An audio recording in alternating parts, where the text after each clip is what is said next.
வணக்கம், வணக்கம், வணக்கம் நண்பர்களே!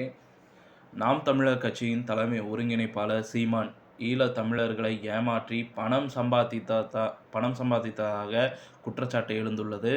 இந்த குற்றச்சாட்டுகளை அவர் மறுத்துள்ளார். ஆனால், தமிழகத்தில் குடியுரிமை பெற சீமானுக்கு பணம் கொடுத்ததாக ஈழத் தமிழர் ஒருவர் கூறிய குரல் பதிவு வெளியாகியிருக்கிறது.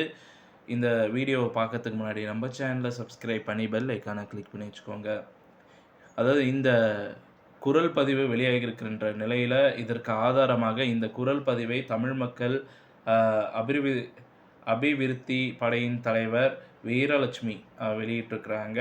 அந்த பதிவில பேசும் நபர் தான் தற்போது சவுதி அரேபியாவில் இருக்கும் இலங்கை தமிழர் என்று கூறியிருக்கிறார். தமிழகத்தில் குடியுரிமை பெற சீமானுக்கு பணம் கொடுத்ததாகவும், ஆனால் சீமான் கொடுத்த வாக்குறுதியை நிறைவேற்றவில்லை என்று அவர் கூறினார். மேலும் சீமான் இஸ்லாமியர்களின் துன்பங்கள், வலிகள், லட்சியங்களை வியாபார நோக்கத்திற்காக பயன்படுத்துகிறார் என்றும் வீரலட்சுமி குற்றம் சாட்டியிருக்கிறார். குடியுரிமை மற்றும் இதர சலுகைகள் என இஸ்லாமியர்களிடம் சீமான் பணம் சம்பாதிப்பதாக அவர் கூறுகிறார்.